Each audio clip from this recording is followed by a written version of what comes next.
vamos a seguir con lo que estamos viendo, que son las propiedades de la serie, ¿cierto? Ayer vimos propiedades bien interesantes y propiedades fuertes, digamos. Fuertes desde el punto de vista matemático, ¿cierto? Quizás para una persona común y corriente le da lo mismo que una función sea continua, pero para un matemático eso ya es algo poderoso. Entonces hoy vamos a ver, no sé si ustedes se han preguntado, por ejemplo, si la serie se puede derivar. ¿Cómo se deriva una serie o cómo se integra una serie? Entonces eso vamos a ver hoy día.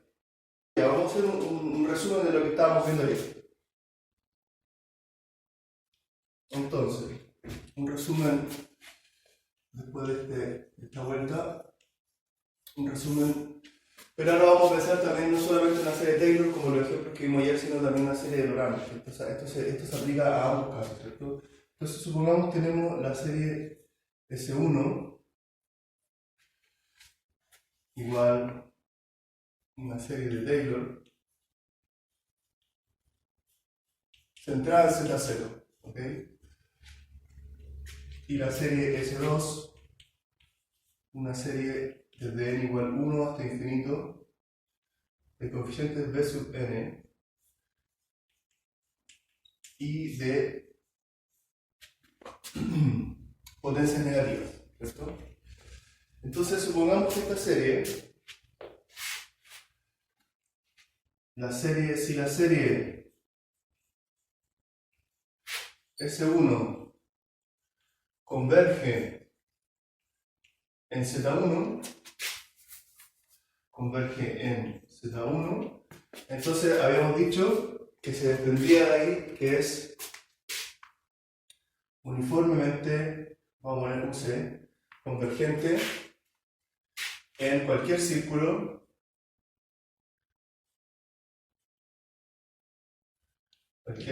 cerrado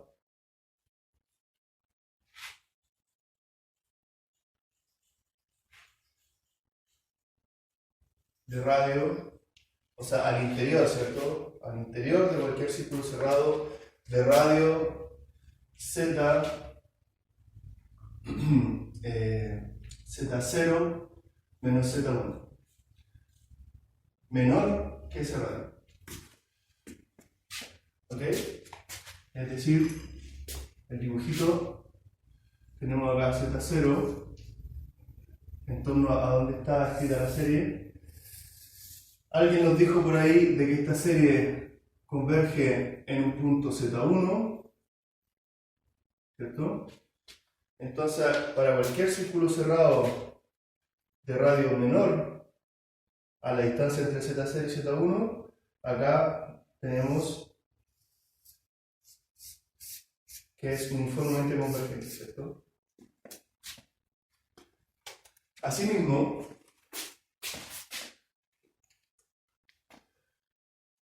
si S2 converge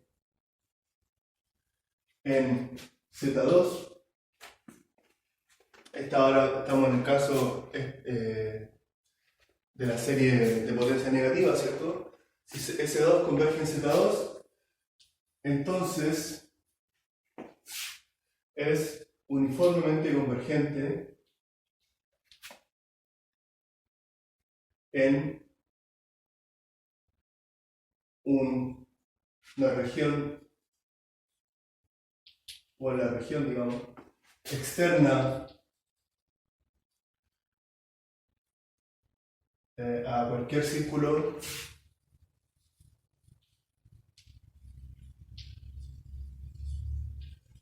de radio externa de cualquier círculo de radio Z0 menos Z2 mayor. Acá externa incluyendo el borde también, ¿eh? Ojo, acá hay que incluir el borde. Una región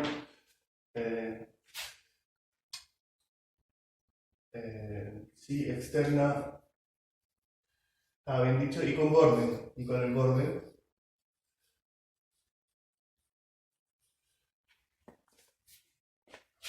En cualquier círculo de radio mayor a esta distancia, es lo opuesto de lo que sucede acá.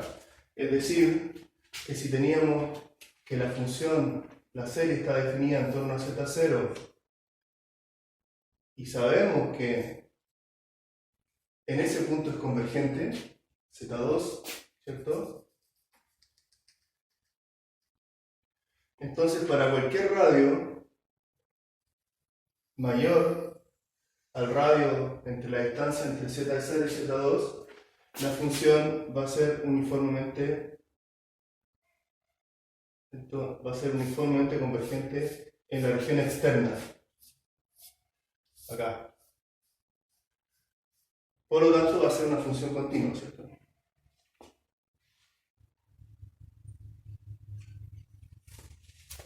Entonces, por ejemplo, si tenemos ahora esta serie, la serie S, dada por la suma de estas dos series, es decir, una serie de Laurent completa, a sub n z menos z0 a la n más b sub n z menos z0 a la n, y acá el n va de n igual 1 hasta infinito, ¿cierto? Entonces, si tenemos una serie de este tipo y tenemos estas dos condiciones, ¿cierto? Entonces vamos a tener que esta serie, por ejemplo, en el caso que Z2, si Z2, por ejemplo, es menor que Z1, si Z2 es mayor que Z1, ¿cierto? Vamos a ver acá.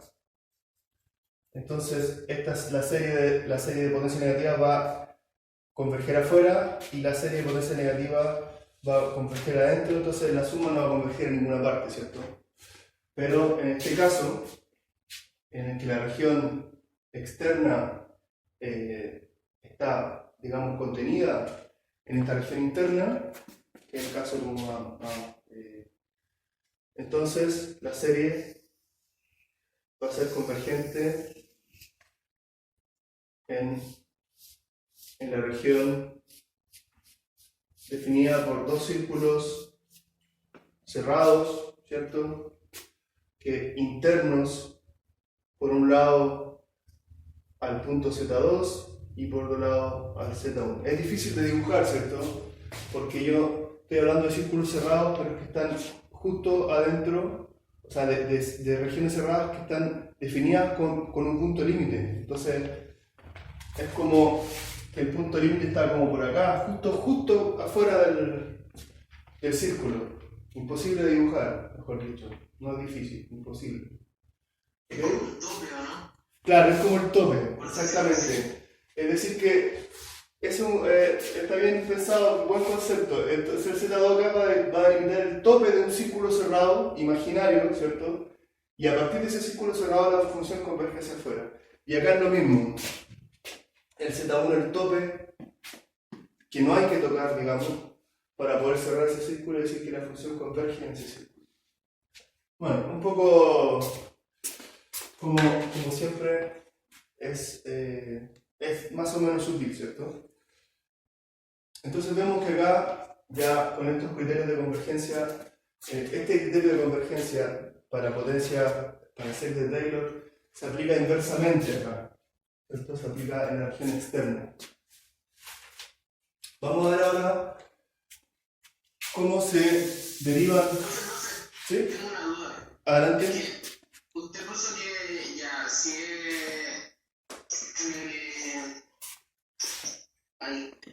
la serie C1 converge en Z1,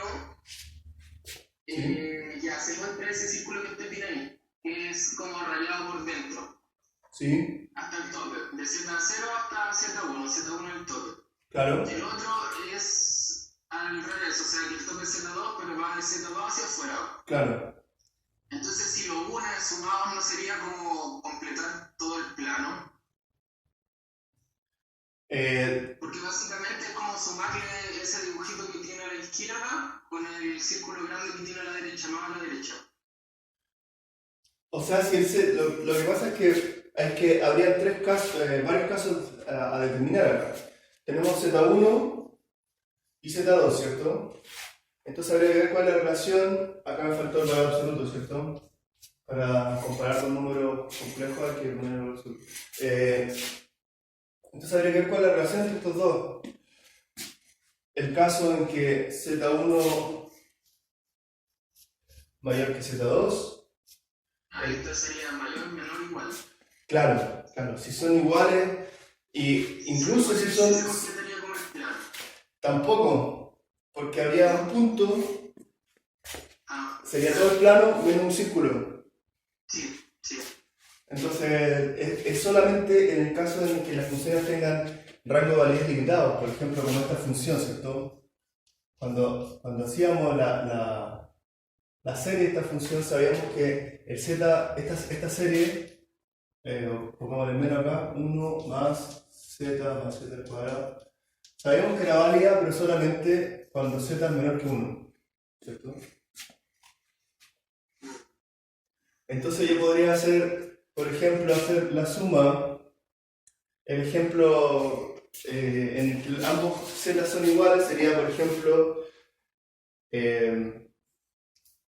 1 menos z más 1 menos 1 sobre z, por ejemplo.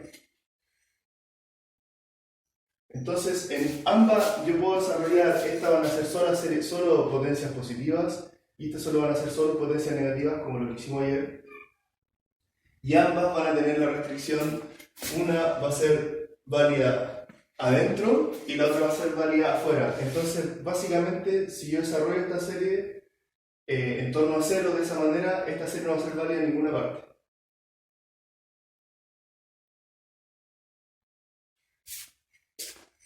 ¿Cierto? Porque una va a ser válida adentro y otra va a ser válida afuera, entonces el radio de convergencia se va a hacer.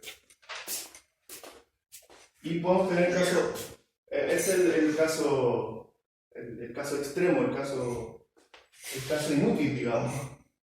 El caso inútil.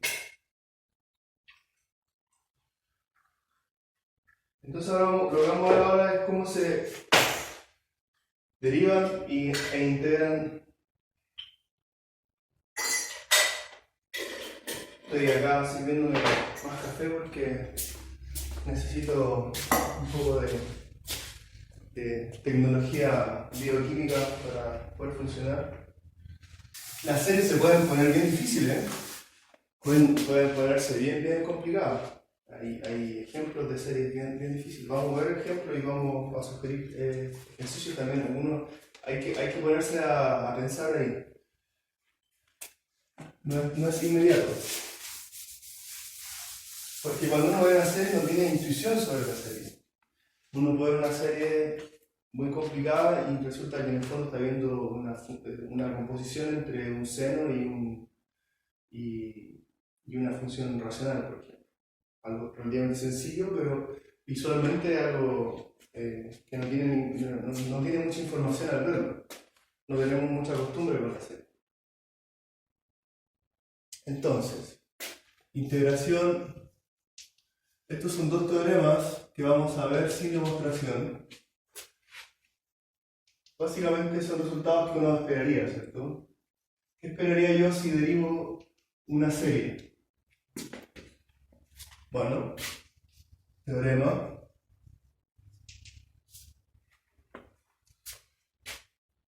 Entonces se hace, vamos a ver la integración primero. Se hace contorno cualquiera, un contorno cualquiera dentro del círculo de convergencia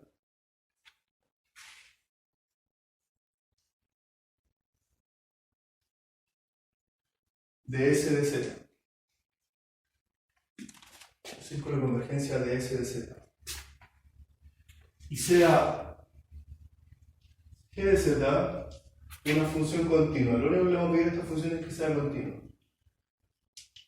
Una función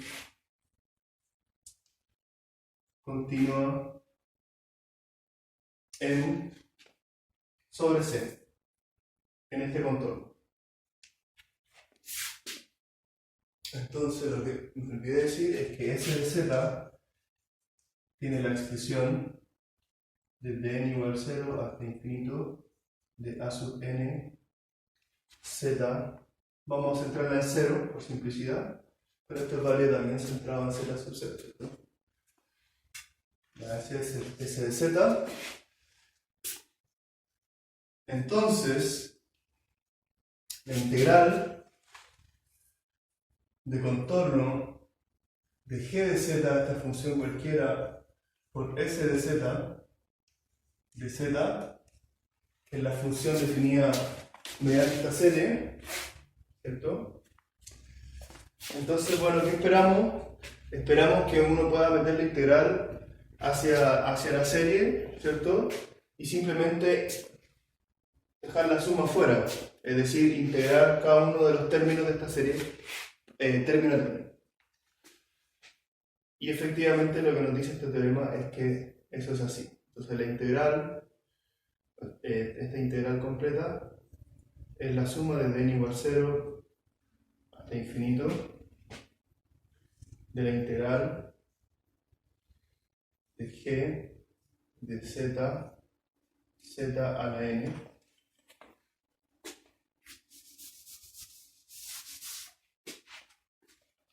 z a la n de z. Eso dice el teorema. Dicho de una manera más sencilla, lo que dice el teorema es que yo puedo integrar la serie término a término, como uno esperaría y como probablemente sea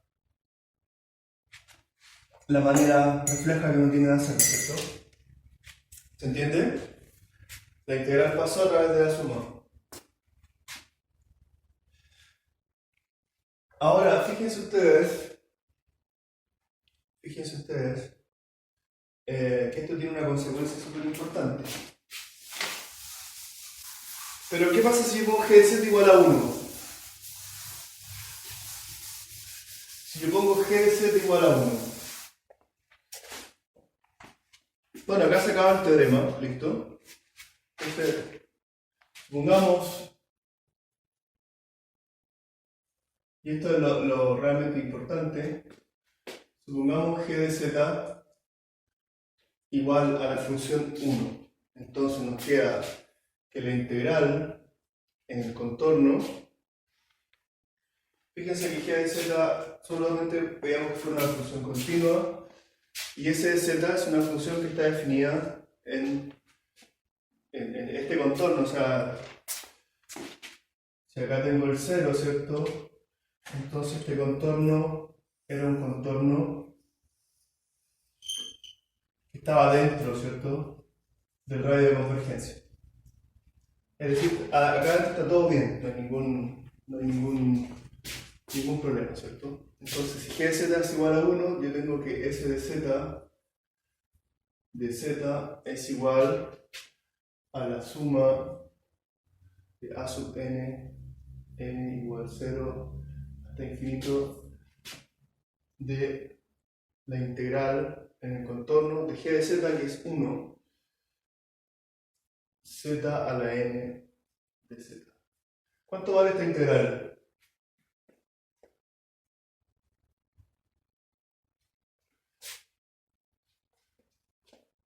¿Cuánto vale esa integral?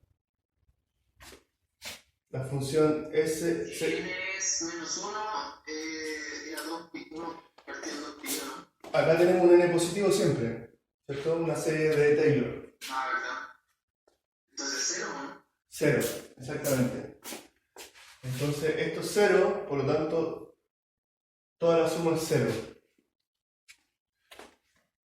Ahora, ¿qué acabo de demostrar? Que con esta hipótesis, para cualquier contorno, yo tengo que s de z es igual a 0.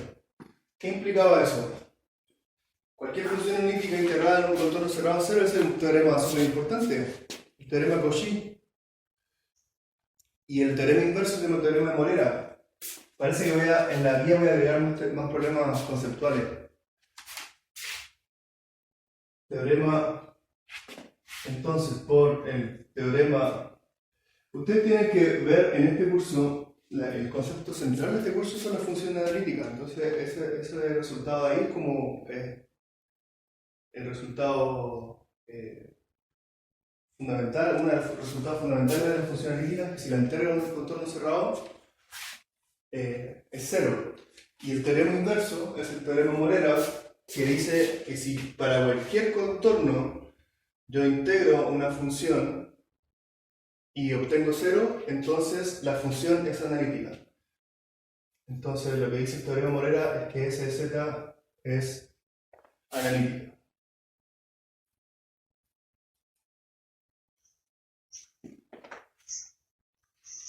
¿Ok? Entonces el corolario de este teorema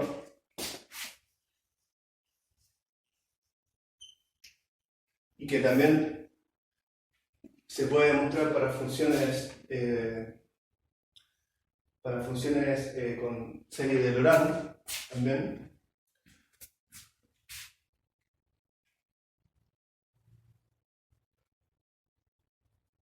Corolario. La función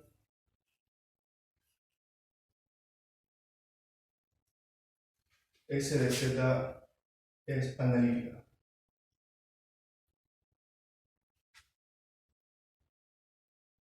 En ese dominio.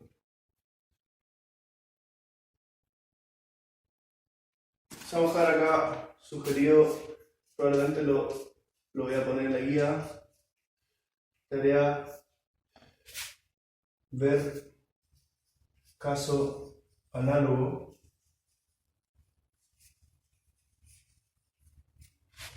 para una serie de Laurent.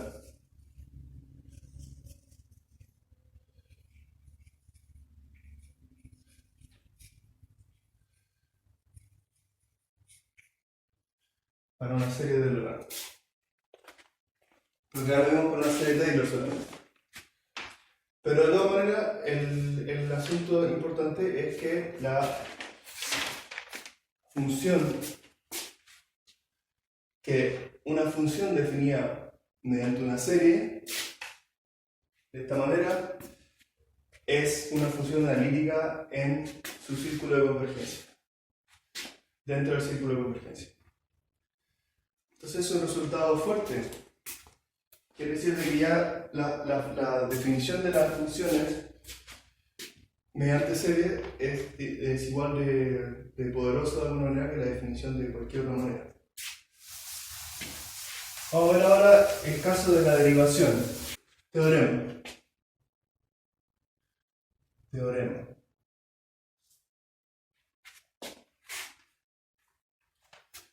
Bajo la misma hipótesis del teorema anterior,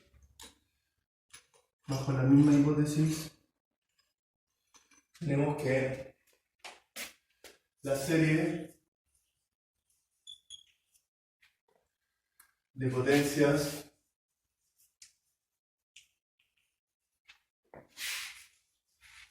puede ser derivada término a término.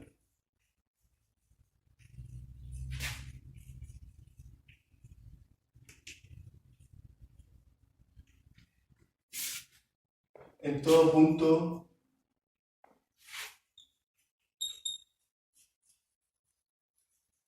inferior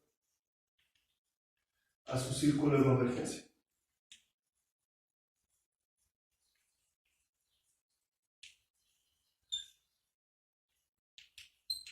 Es decir, S' de Z, ese escrito, el S tal cual lo habíamos escrito antes, no es otra cosa que la suma desde n igual 0 hasta infinito de a sub n por z a la n menos 1, ¿cierto? Es decir,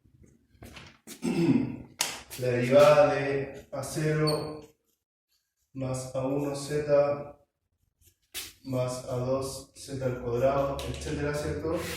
Esto derivado es A1 más 2 veces A2z más 3 veces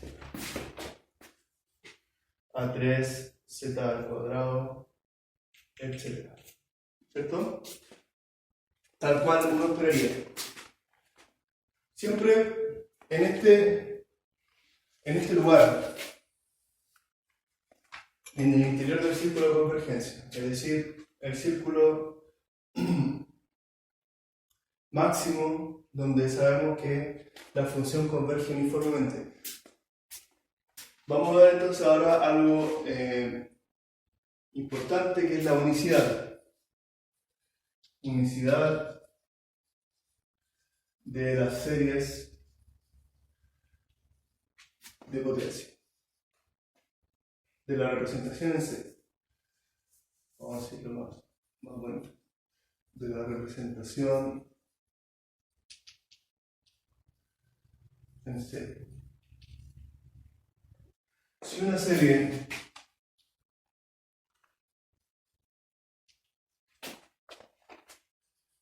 A sub n z menos z0, vamos acá centrado en z0 ya, desde n igual 0 hasta infinito.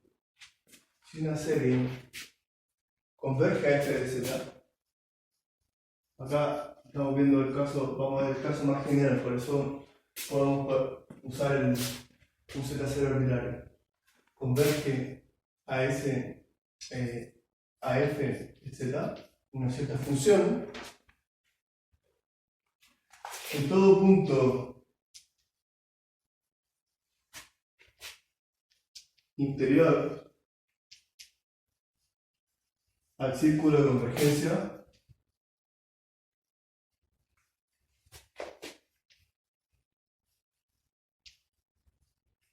entonces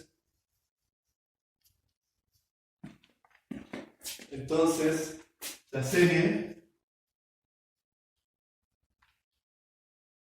vamos a ver, es con subrayado, es la serie de Taylor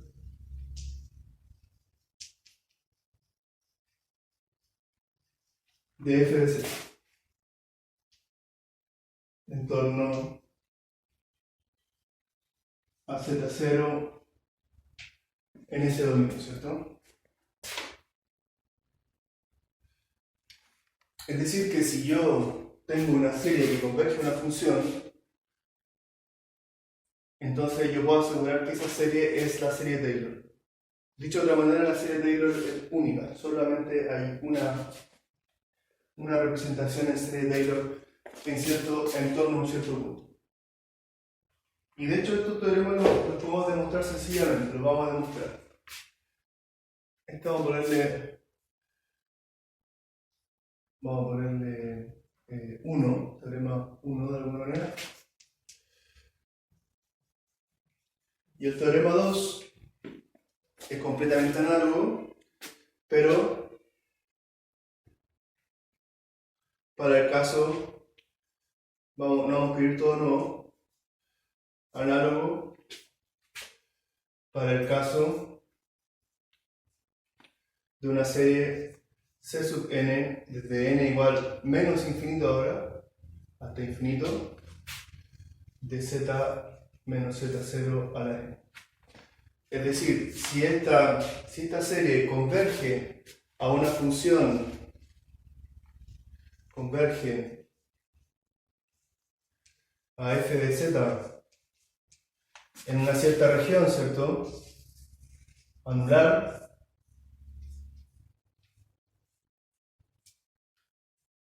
Fíjense que acaba desde menos infinito hasta infinito, es decir, hay potencias positivas y negativas. Entonces es la serie de Lorentz de la función f de z. ¿Se entiende? Es decir, lo que estamos diciendo es que la serie de Lorentz y la serie de Taylor son únicas, ¿cierto? De que si hay cualquier otra serie que converge a la función, entonces esas series tienen que ser la serie de Lorentz y de Taylor. Y eso lo vamos a mostrar, es sencillo de mostrar. Demostración 1. O pongamos teorema 1. ¿Qué es lo que hay que demostrar? Lo que hay que demostrar es que yo tengo esta serie que converge a f en z y tengo que demostrar de que estos coeficientes de acá, los a sub n en el hecho corresponden a los coeficientes de Fourier. De Taylor, perdón. A los coeficientes de Taylor. Entonces, ahí estaría demostrando de que esta serie es la serie de Taylor. Entonces vamos viendo.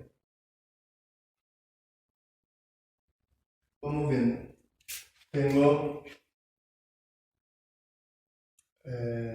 S de Z es igual a la suma de n igual 0 hasta infinito de a sub n z menos z0 a la n. Entonces vamos a empezar a ver cuáles son estos coeficientes.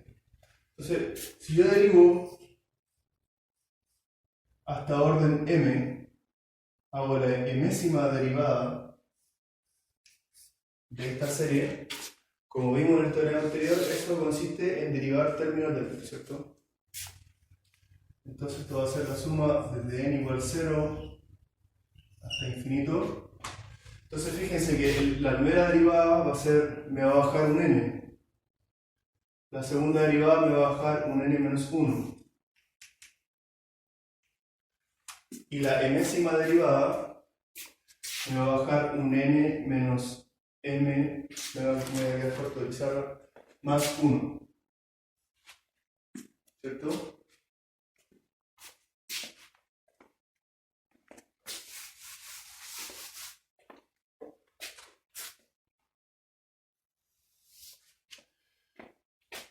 Por a sub n z menos z0. Y acá no parece que va a tener que escribirlo más chico.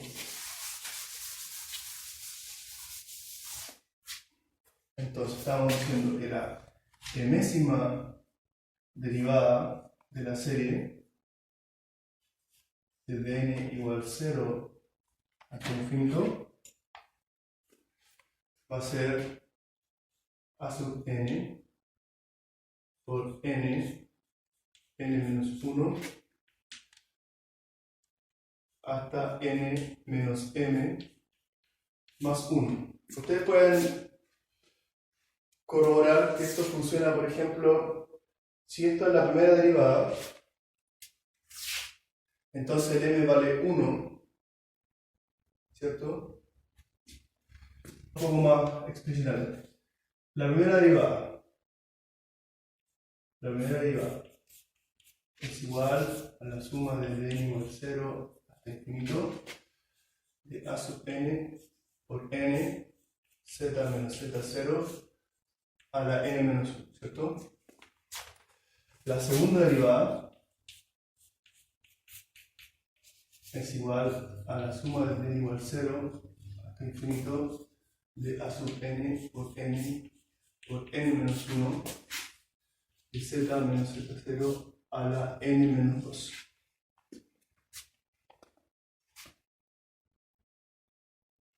Claro, entonces fíjense que acá va a aparecer justamente el 1 menos m, ¿cierto? Es decir,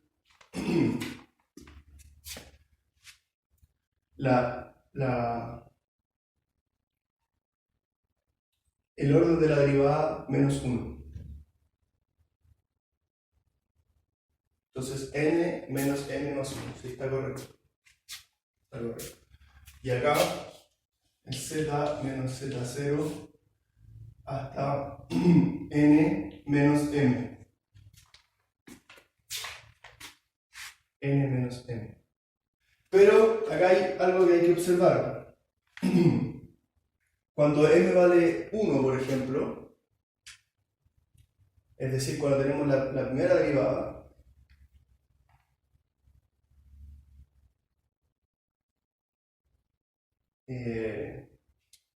¿Cómo era esto? Hay un término que desaparece. Ah, claro, fíjese que esta suma va desde 0 a infinito. Sin embargo, acá aparece el n, ¿cierto? Entonces, este n va a empezar desde 0. Entonces hay un término acá. Para n igual 0, todo esto es 0, no contribuye. Para n igual 1, tampoco va a contribuir si la derivada es de orden mayor a 1, ¿cierto? Se empiezan a ir los términos constantes. Entonces, en realidad, esta suma tiene que estar desde n igual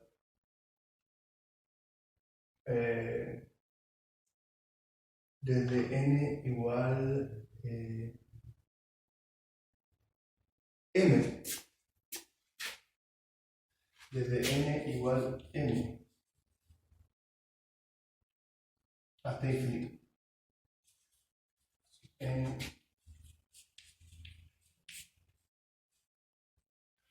O sea, la serie partía originalmente desde 0. Si yo la derivo una vez, el primer término ya no va a ser el a sub 0, sino que va a ser el a sub 1, ¿cierto? Y así sucesivamente. Z menos Z0 a la n menos n.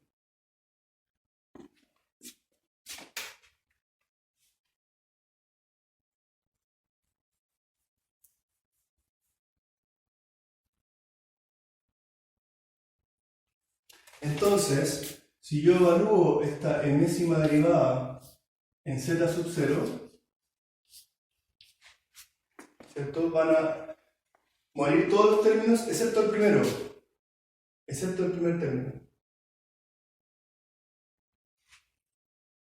que es el término para n igual m. Me va a quedar a sub m por m menos 1 hasta llegar a 1. Es decir, me va a quedar a sub m por m factorial.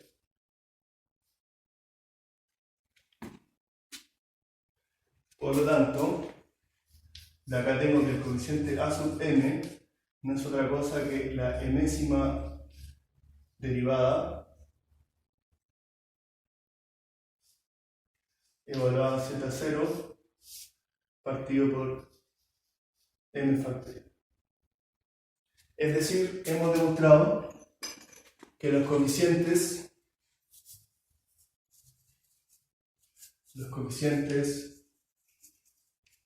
a sub n son los coeficientes de la serie de Taylor. Están definidos igual que los coeficientes de la serie de Taylor. Son los coeficientes de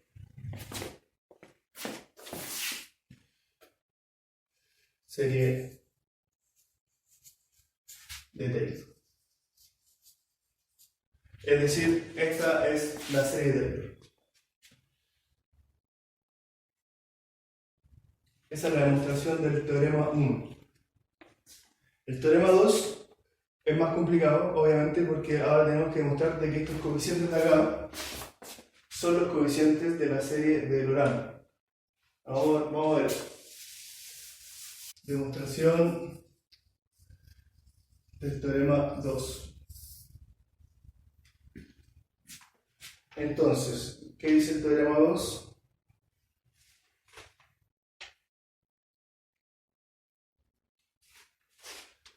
Tenemos f de z igual, en realidad al demostrar el teorema 2 también estaremos demostrando el teorema 1, ¿cierto? Sabemos que una serie de Taylor es un caso especial de una serie de Laurent. Entonces el teorema 2 dice que la serie S de z es de c sub n de z menos z0 a la n. Entonces, nuevamente, nuestro objetivo es encontrar estos coeficientes, ¿cierto? ¿En qué consisten esos coeficientes? Si demostramos que esos coeficientes son iguales a los coeficientes de la serie Laurent, entonces esa es la serie Laurent. Y por lo tanto, la serie es única. Entonces, ¿cómo hacemos eso? Vamos a integrar, vamos a darnos un g de z, cualquiera por el momento, y vamos a integrar en un contorno donde esta serie sea válida, vamos a integrar g de z, s de z. Entonces, como ustedes saben, eso, como demostramos, o sea, como enunciamos en el teorema anterior, esto va a ser lo mismo que integrar término a término, ¿cierto? Entonces esto es igual, no lo voy a escribir, directamente. Lo que voy a decir es que voy a elegimos un g de z en particular. Vamos a elegir un g de z dado por 1 partido por 2pi por i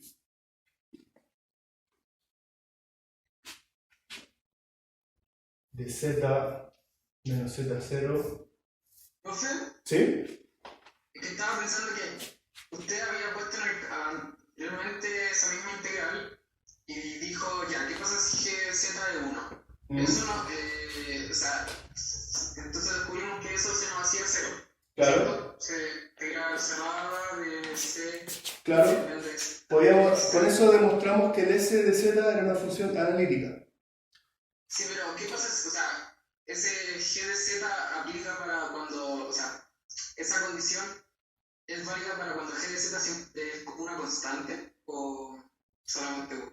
Porque, por ejemplo, puede ser 2 y se me va como constante y me queda de nuevo la integral cerrada de... Claro, lo que pasa es que lo que decía el teorema era que yo cuando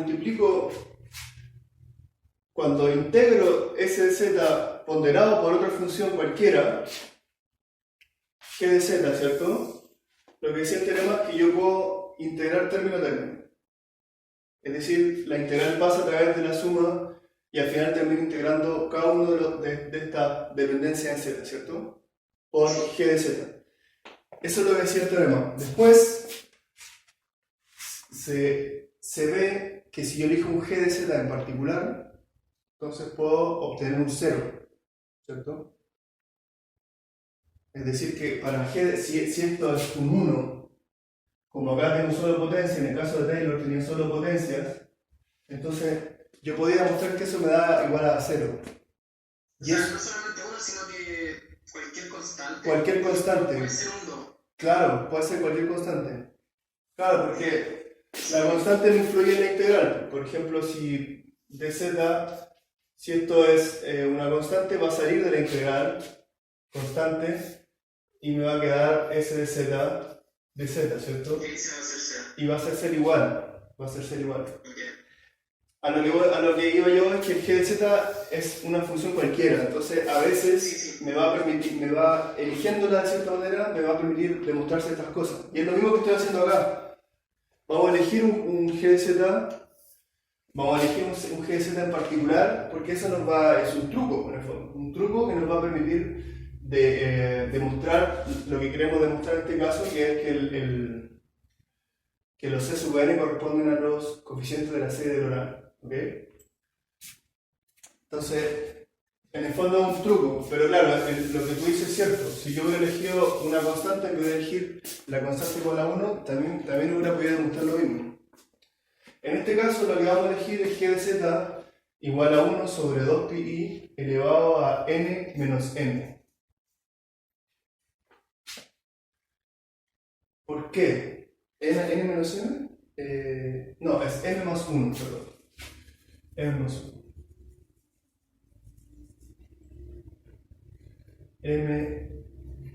no sé muy bien este color. Parece que me está faltando un borrador de mejor calidad. M más 1.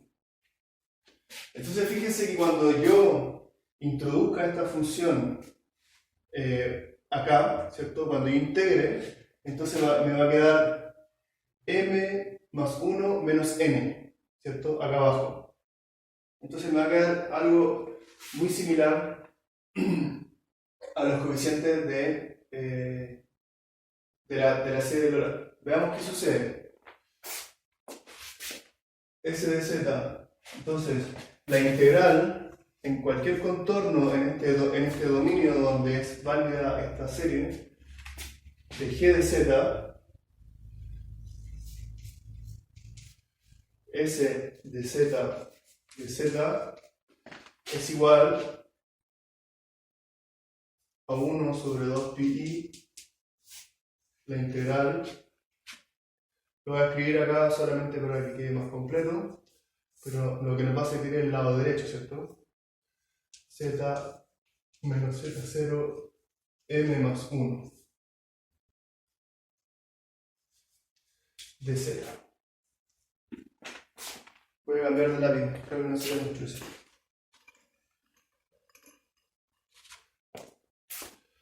Entonces, veamos qué sucede con el lado derecho. El lado derecho, ahora voy a ocupar el teorema de que las integrales entran a la serie, ¿cierto? Entonces me va a quedar c sub n acá afuera por la integral en este contorno. Esto va a ser un dominio anular, ¿cierto? Un contorno cerrado en este dominio anular de z menos z0 elevado a n partido por z menos z0 elevado a m más 1. ¿Cierto? Esto integrado en dz. Entonces esta es la integral que nos interesa. La integral en un contorno cerrado de z1 partido por, fíjense, voy a pasar el z menos z0 de arriba, lo voy a pasar por abajo, entonces me va a quedar z menos z0 elevado a m menos n más 1. Y esto integrado en z. Entonces acá los voy a pillar de nuevo, o voy a tratar de pillarlos, porque les voy a preguntar cuánto vale esa integral. No, pero esa la saben, porque recién me la dijeron. Hasta el momento el lado derecho es esto, ¿cierto? Y en particular yo escribí la integral ahí. Veamos qué da esa integral, cuánto vale esto. La integral en un contorno, ese contorno, supongamos que este es el rango de validez, ¿cierto? De la serie, una serie con potencia negativa y potencia positiva, entonces tiene un sector acá interno donde no va a ser válida.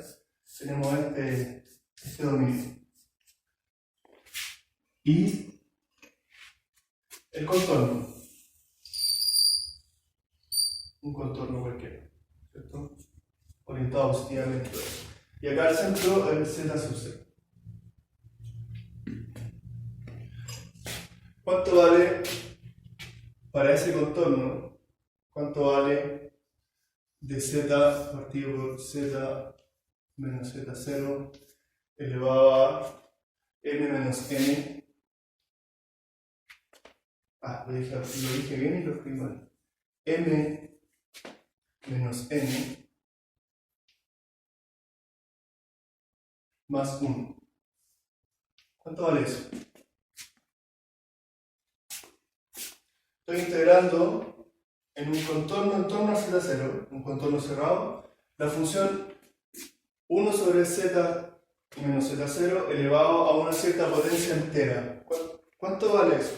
Si esto vale 1, esta integral vale 1 partido, no, 2 pi. 2 pi por i. Y en cualquier otro caso, eso vale 0, ¿cierto? Ya, entonces tenemos 2 pi i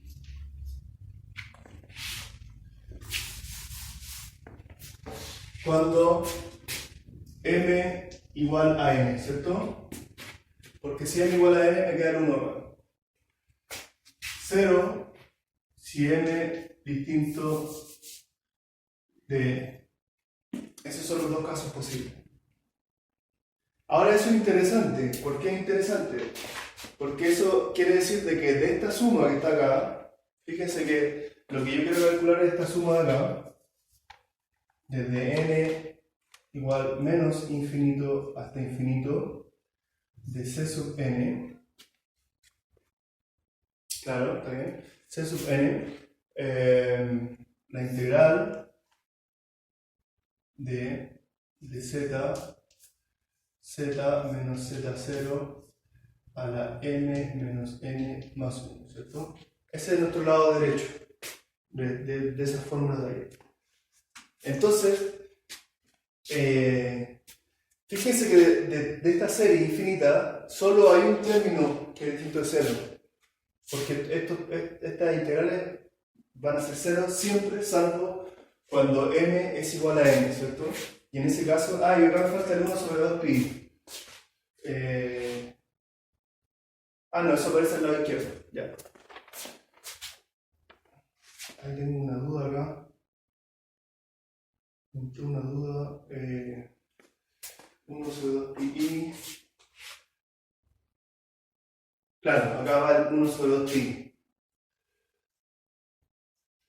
¿Cierto? Fíjense que acá me lo salté.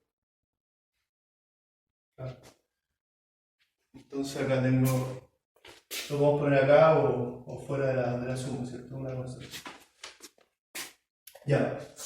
Entonces va a ser esta suma, todos los términos son cero, salvo cuando m igual a n. Por lo tanto, el único término que va a sobrevivir va a ser c sub m. ¿Cierto? Y el 2pi, con el que ya había definido previamente de la función g de z, se va a echar ese 2pi resultado de la integral. Este es el lado derecho. Entonces acabo de mostrar que el lado derecho es c sub m. ¿Qué hay del lado izquierdo? El lado izquierdo es esto que está acá. Entonces tengo que c sub m es igual, fíjense el lado izquierdo, esto de acá, es igual a 1 sobre 2pi la integral sobre c de s de z sz menos z0 elevado a la m más 1 de z. ¿Y esto a qué corresponde? Aquí corresponde eso, corresponde al coeficiente en la serie de Laurent, ¿cierto? Así es como yo defino los coeficientes cuando escribo la serie completa. Claro, uno lo hace con n generalmente, pero es una variable muda solamente. Yo puedo cambiar el nombre de m a n de vuelta para que sea igual a como lo suelo escribir. Entonces estos son los coeficientes, acá ya lo había escrito para el otro caso, los coeficientes serie de Laurent. Por lo tanto, cuando yo escribo estos coeficientes tienen esta forma, es decir, la serie es única. Una vez más. ¿Ok? Bueno, esos son los teoremas inversos, los teoremas de unicidad. Unicidad. Ya, y lo último que nos falta ver, no sé cómo estamos en el tiempo, estamos pasaditos, ¿no?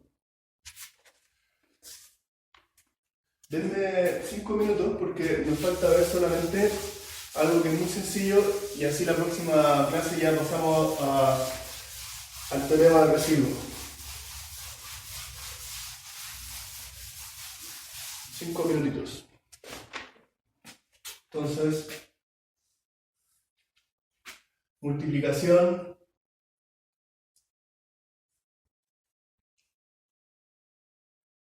y división de serie.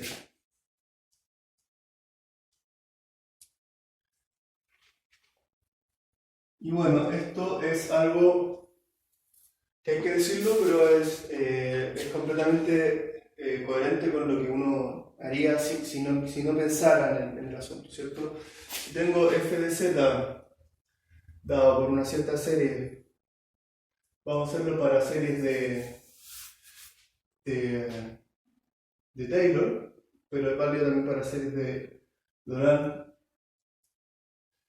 y g de z dado por otra serie, b sub n z a la n igual a 0 hasta infinito. Entonces el producto de estas series, ¿cierto? No es nada más que el producto término a término, que lo podemos escribir así, a sub n, a sub m, z a la n más n. Se puede escribir así O se puede escribir, este es un B, donde tanto el n como el m van desde 0 hasta infinito, ¿cierto? Esa es una manera de escribirlo que no es muy informativa. O también se puede escribir, claro, se puede escribir con los, ¿cómo se llama? La expresión binomial, pero yo creo que no vale la pena escribirlo con la expresión binomial. Es una fórmula que nunca ocupa, la verdad. Pero básicamente lo que tenemos es que a sub 0 más a sub 1 z más a sub 2 z al cuadrado por b sub 0 más b1z más etcétera. Entonces este producto no va a ser otra cosa que a0 b0 más, fíjese que acá a0 b1 más b0 a 1. Estos son los términos lineales. Es como una multiplicación de polinomio. Exactamente, una multiplicación de un polinomio, solo que un polinomio infinito, ¿cierto? Entonces el segundo término, el tercer término de la serie sería, de la nueva serie de multiplicación, va a ser como a0 b2 más a1 b1 más a2 b0, ¿cierto? Z al cuadrado. Y así sucesivamente. Y fíjense que acá, por eso que hay otras formas de escribirlo, porque fíjense que acá, estos coeficientes de acá,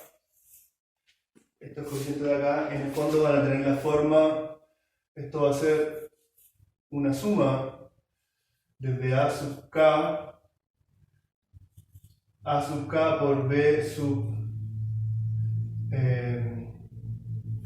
n menos k, donde el k va a ir desde 0 hasta n, ¿cierto? Ese va a ser el término enésimo. El enésimo término va a tener esta forma, entonces yo voy a poder escribir la serie después de la multiplicación f de z por g de z, yo la voy a poder escribir como una suma desde n igual 0 hasta infinito de este coeficiente,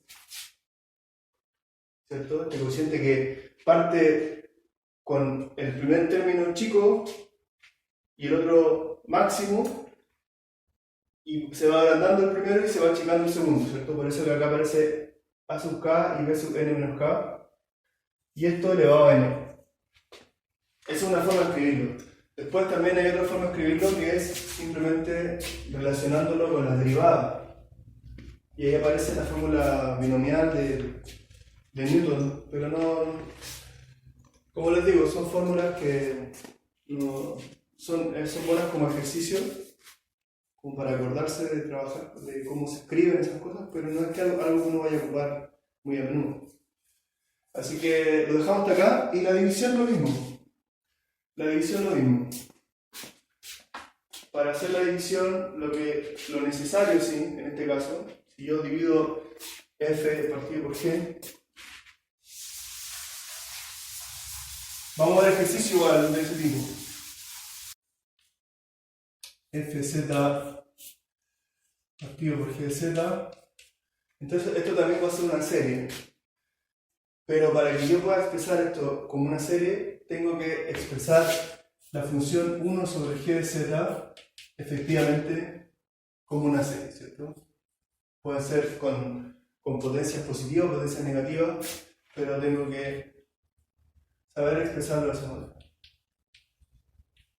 Entonces, si yo logro expresar la función 1 sobre g de z de esa manera, ¿cierto? Voy a poder aplicar esta regla para encontrar la división entre estas dos series. Cada caso en particular hay que ver ahí la validez, los dominios y también,